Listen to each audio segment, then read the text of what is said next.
নমস্কার, awareness with দাসজিতে আপনাদেরকে স্বাগত জানাই। কথাই আছে যে বন্দুক, গুলি বা তরোয়াল এর সাহায্যে জীবনযাপন করে এবং মানুষকে ভয় দেখায়, থ্রেট দিয়ে রাখে, তার অন্তিম পর্যায়ে বা মৃত্যু কিন্তু সেই বন্দুক বা তরোয়ালের হাত দিয়েই হয়। আবার আমরা সবাই জানি যে সাপুড়ে তো সাপকে বশ করে নিয়ে নাচায়, নানান রকমের জড়িবুটি দিয়ে সাপকে কাবুতে রাখে। আবার সেই সাপুড়ির মৃত্যু কিন্তু সাপের দংশনই হয়, যেটা এখন মমতা ব্যানার্জির পরিস্থিতি হয়ে গেছে এবছর এই ভোটে। মমতা ব্যানার্জি নিজস্ব কোনো কর্মকুশলতা, নিজস্ব ক্রিয়েটিভিটি কোনোদিনই ছিল না, আজও নেই। সিপিএমের দেখানো পথে, সিপিএমের পুরনো জুতোতে পা দিয়ে এই 15 বছর রাজত্ব করলেন।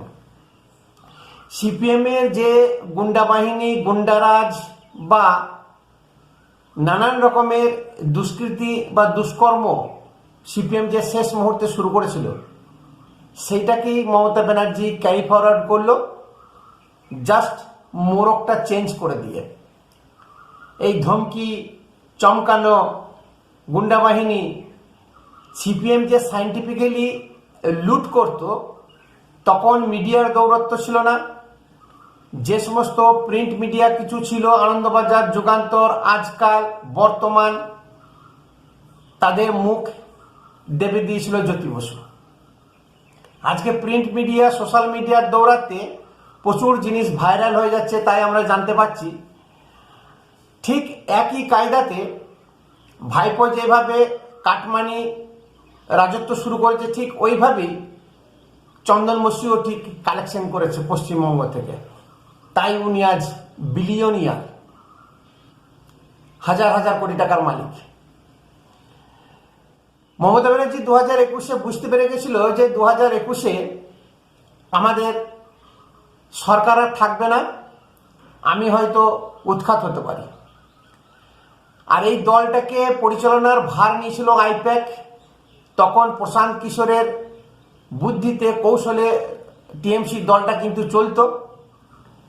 ঠিক প্রাক মুহূর্তে প্রশান্ত কিশোরের বুদ্ধিতে নতুন একটা স্কিম চালু করলো, ঘরে ঘরে মহিলাদেরকে দিয়ে প্রচার শুরু করলো, নির্বাচন বিধি থাকা সত্ত্বেও, যে প্রত্যেকটি মহিলাকে 500 করে টাকা দেওয়া হবে। মনে করে দেখুন, মহিলারা কিন্তু দেন এন্ড দেন লুফে নিল। তার কারণ আমাদের বাঙালি সমাজ ডিসকাউন্ট পেতে খুব ভালোবাসে। ডিসকাউন্টের জিনিস যেখানে বিক্রি হবে, চৈত্র সেলে দেখবেন সব থেকে বেশি ভিড় হয়। উপঢৌকন বা ফ্রি স্টাফ নিতে বাঙালি কিন্তু খুব পছন্দ করে। সঙ্গে সঙ্গে মহিলারা সেই জিনিসটাকে লুফে নিল এবং ঝপাঝপ করে টিএমসিকে ভোট দিল। 2021-এ ভোট বৈতরণী পেরিয়ে গেল। দিদিমণির কথা মতো সেই 500 টাকা যে সামাজিক প্রকল্প চালু করলো, নাম দিল লক্ষ্মী ভাণ্ডার। এই লক্ষ্মী ভাণ্ডার 500 টাকা থেকে বেড়ে হাজার, 1500 এবং 1700 টাকা পর্যন্ত করে দিল এই বছরে। শুধু লক্ষ্মী ভাণ্ডারে ক্ষান্ত থাকেননি, নানান রকমের ভাতা, রূপশ্রী, যুবশ্রী, কন্যাশ্রী, যত মহিলাদের স্কিম আছে ঢালাও প্রতিশ্রুতি দিলেন। তার কারণ মমতা ব্যানার্জি জানতেন বা বুঝেছিলেন, প্রশান্ত কিশোর কিন্তু বুঝিয়েছিল যে পশ্চিমবঙ্গে টোটাল 50%-এর মতন মহিলা ভোটার সংখ্যা আছে। এই মহিলা ভোটারকে যদি আয়ত্তে আনা যায়, কবজা করা যায়, মুসলিম ভোট তো আমার আছেই, মোর দেন 35%, 36%, সেটা তো আমার দুধের গায়ে আছেই। দুধ আমি তো নিংড়ে নিই সকাল, বিকেল, দুপুর, রাত্রে, যখন খুশি। তাহলে মুসলমান ভোট 35%, আর এই 50% মহিলা ভোটকে যদি আমি কবজা করতে পেরেছি, আমি আরামসে রাজত্ব করতে পারবো, আমাকে কেউ সরাতে পারবে না। আর ঠিক দেন এন্ড দেন ঠিক তাই কাজ হলো। পশ্চিমবঙ্গের মহিলারা ঝাঁপিয়ে পড়লো 500 টাকার লোভে, 1000 টাকার লোভে, এবং নানান রকমের যত স্টুডেন্ট আছে তাদের উপঢৌকন, কখনো ফ্রি ট্যাব, ফ্রি মোবাইল, 10,000 টাকা অ্যাকাউন্টে ঢোকানো, পড়াশোনা চলোই যাক, স্কুল বন্ধ করে দিল, কলেজ বন্ধ করে দিল, মদ গাঁজা আফিং নেশা ধরিয়ে দিল, হিরোইন ম্যান্ড্রেক্সের ফ্রি টাকা পাচ্ছে। আবার এই বছর যুব সমাজদের জন্য যুব ভাতা 1500 টাকা করেও চালু করলো। এই যে ভাতা স্কিম চালু করলো, পশ্চিমবঙ্গের মহিলাদের বিশেষ করে এবং মানুষের ঘুম ভাঙলো অনেক দেরিতে। তারা বুঝতে পারলো যে এই ভাতা নিয়ে সংসার চলবে না, এই ভাতার টাকাতে ছেলে মেয়েরা বিগড়ে যাচ্ছে, ছেলেরা নানা রকমের নেশাগ্রস্ত হচ্ছে, মেয়েরা মোবাইলে রিল বানিয়ে বানিয়ে তারা বিপদগামী হচ্ছে। তারা কিন্তু বুঝতে পারলো যে এত টাকা খরচ করে ডিপ্লোমা, ইঞ্জিনিয়ারিং, বিটেক করিয়ে ছেলে যদি চাকরি না পায় আর ভিন রাজ্যে যদি যেতে হয়, তাহলে আমার এইরকম সরকার না থাকাই ভালো। এতদিনে তারা বুঝেছে, এতদিনে তাদের মোহভঙ্গ হয়েছে। তাই আজকে বেশিরভাগ বেশিরভাগই নয়, 90% মহিলা আজকে কিন্তু বেঁকে বসেছে। তারা চাই যে আমরা ভাতা চাই না। তারা পরিষ্কার বলছে, এই যে মহিলারা আজকে ওপেন বলছে যে আমরা ভাতা চাই না, এতে শুধু টিএমসি বিড়ম্বনায় পড়বে তা নয়, বিজেপিও বিড়ম্বনায় পড়বে, যে কোনো রাজনৈতিক দলই বিড়ম্বনায় পড়বে। তাদেরকে চাকরির ব্যবস্থা করে দিতে হবে, একটা পার্মানেন্ট জব বা পার্মানেন্ট রোজগারের ব্যবস্থা করে দিতে হবে। ভাতায় তারা কিন্তু আগ্রহী নয়। এটা কিন্তু আজকে পশ্চিমবঙ্গের মহিলারা বুঝতে পেরেছে, সে কলেজ স্টুডেন্ট, স্কুল স্টুডেন্ট থেকে শুরু করে প্রত্যেকে। এবং এখানে যে নিরবিচ্ছিন্ন ভোট হয় না, ভোট একটা প্রহসন মাত্র। আমি এর একটা ভিডিও বানিয়েছি, পশ্চিমবঙ্গে ভোট হয় না, ভোট একটা প্রহসন মাত্র, এই নিয়ে একটা ভিডিও তৈরি করা আছে।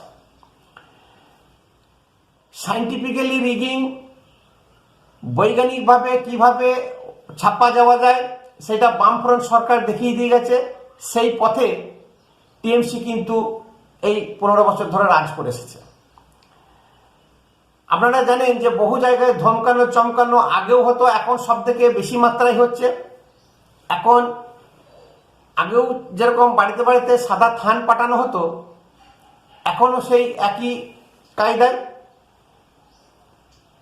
আপনি ভোট দিতে যাচ্ছেন, রাস্তায় বললো দাদা আপনি ভোট দিতে যাবেন না, আপনার ভোটটা পড়ে গেছে।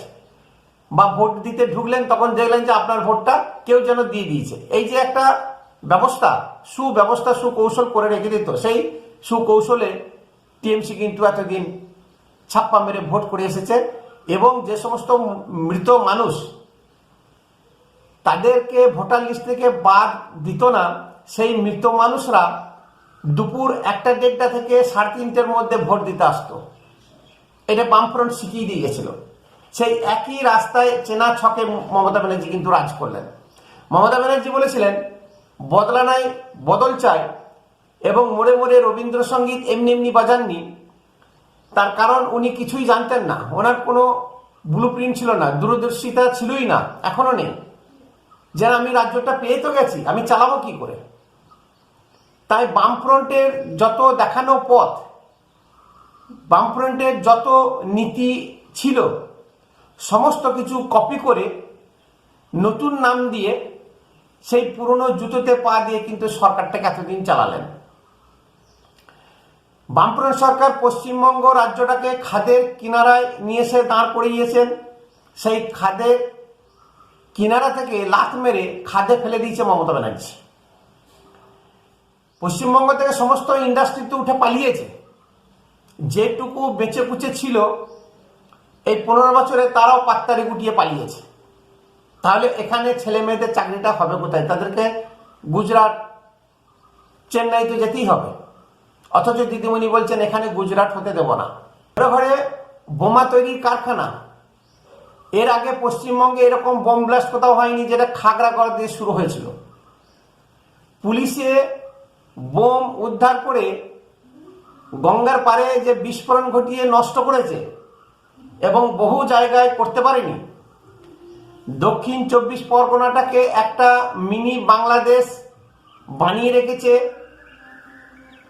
এবং শাহজাহান, জাহাঙ্গীর, ঔরঙ্গজেব, আলাউদ্দিন খিলজি এদের যে রাজত্ব, পুলিশে ইসলামীকরণ, টোটাল ইসলাম রাষ্ট্র, ইসলাম রাজ্য তৈরি করা এবং লাভ জিহাদ যিনি ডাইরেক্ট মুখ্যমন্ত্রী হয়ে উনি উৎসাহ দেন যে ববির মা তো ব্রাহ্মণ হিন্দু, ববির বাবা মুসলমান, অসুবিধা কি আছে। এরকম বহু হিন্দু ফ্যামিলি আছে যাদের বাড়ির জামাই মুসলমান, সদর্পে স্বমহিমায় তাদেরকে গ্রহণ করে, আদান প্রদান হয়, খাওয়া দাওয়া হয়, বহু মিলজুল আছে। সেরকম হিন্দু ফ্যামিলিরা কোনোদিনই চাইবে না যে এখানে একটা হিন্দু রাজ্য থাকুক বা হোক, বা হিন্দুর একটা কালচার, সংস্কৃতি, পুজো পাঠ, সনাতন ধর্ম এটা বারবারন্ত হোক। তারা দুদিকেরই, গাছেরও খাচ্ছে তলারও পুরোচ্ছে, তারা মুসলমানেরও সাহায্য নিচ্ছে, হিন্দুর কাছ থেকেও নিচ্ছে। আজকে পরিষ্কার পশ্চিমবঙ্গের মহিলারা চাইছে যে এখানে কলকারখানা হোক, ছেলে মেয়েদের চাকরি হোক।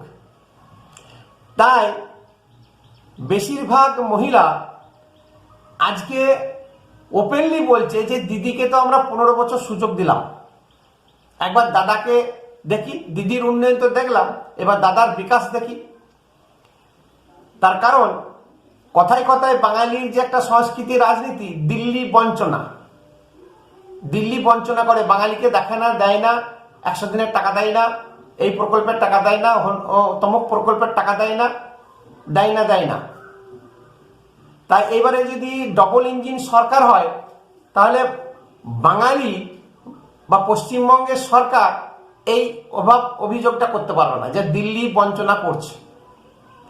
তখন কিন্তু বিজেপিও বুঝতে পারবে যে এখানে কিভাবে উন্নতি করতে হবে, তা না হলে আমাদের এখানে ঘাঁটি যাবে। গ্রাম অঞ্চল, প্রত্যন্ত গ্রাম অঞ্চল, সেখানেও এখনো পর্যন্ত মমতা ব্যানার্জির দবদবা। তারা চায় যে মমতা ব্যানার্জি ফিরে আসুক, কিন্তু তারা চায় না মমতা ব্যানার্জি বহু সংখ্যক ভোটে জিতে আসুক। বহু সংখ্যক ভোটে জিতে আসলে যে চোখ রাঙানি, কাটমানি, ধমকানো, চমকানো, গুন্ডারাজ শুরু হয়েছে, তার থেকে নিস্তার পাওয়া যাবে না। আর যদি কম ভোটে জিতে, তাহলে তখন তাদের কথা মনে পড়বে, এটা তাদের চিন্তাধারা। আবার মমতা ব্যানার্জি তাহলে আমাদেরকে নিয়ে ভাববে, আবার উপঢৌকন আরো বেশি করে দেবে, লক্ষ্মীর ভান্ডার 1500 থেকে 2500 বা 3500 করবে। এই যে এখনো মানুষ তারা বুঝো না, বিশেষ করে বাঙালি হিন্দুরা নিজেদেরকে চালাক, চতুর যতই ভাবুক, বুদ্ধিমান ভাবুক, আলটিমেট তারা চালাক বোকা।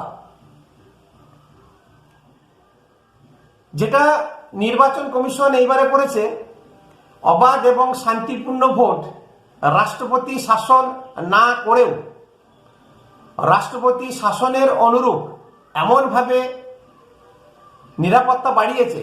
প্রথম দফার ভোটটা খুবই শান্তিপূর্ণ হলো, আশা করি দ্বিতীয় দফার ভোটটা খুবই শান্তিপূর্ণ হবে। তার কারণ দ্বিতীয় দফার ভোটটাই হচ্ছে সব বাংলাদেশি বর্ডার, 2 24 পরগনা, নদিয়া, মালদা, এই সমস্ত জায়গা। নির্বাচন কমিশন সম্পূর্ণ শক্তি প্রয়োগ করে নেমেছে এইবারে, এবং এখনো পর্যন্ত দৌরাত্ম্য বেশ কিছু জায়গায়, যেমন ভাঙড়, দক্ষিণ 24 পরগনা, বোমা উদ্ধার, বন্দুক উদ্ধার, নানান ধরনের হুমকি, থ্রেট।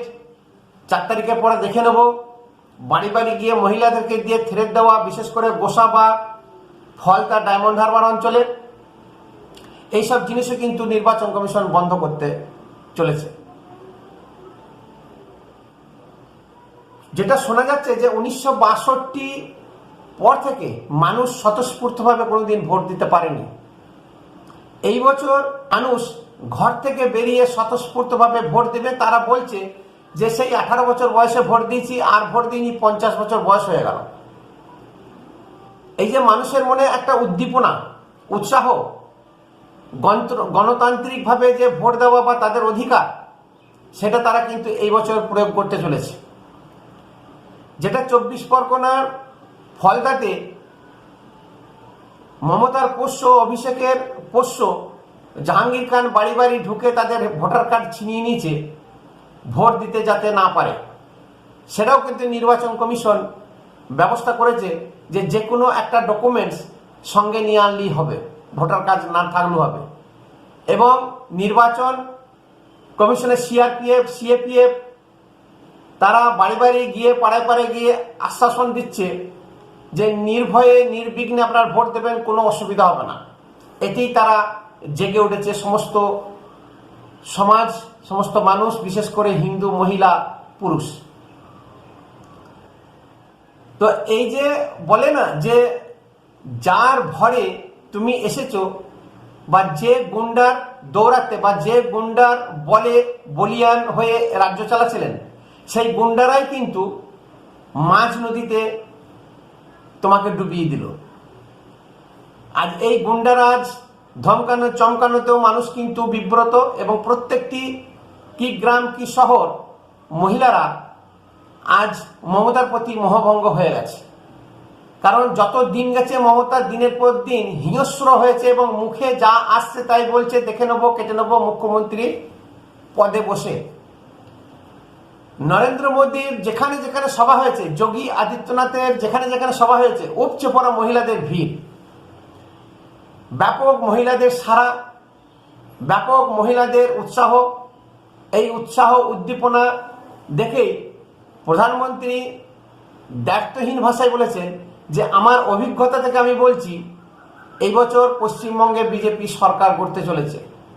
তার কারণ বাঙালি মায়েরা বোনেরা একাট্টা হয়েছে যে যেমন করি হোক এই তৃণমূল সরকারকে উৎখাত করব। নমস্কার। ভিডিও অবশ্যই একটা কমেন্ট করবেন, সাবস্ক্রাইব করে চ্যানেলকে উৎসাহিত করবেন, শেয়ার করবেন। ধন্যবাদ।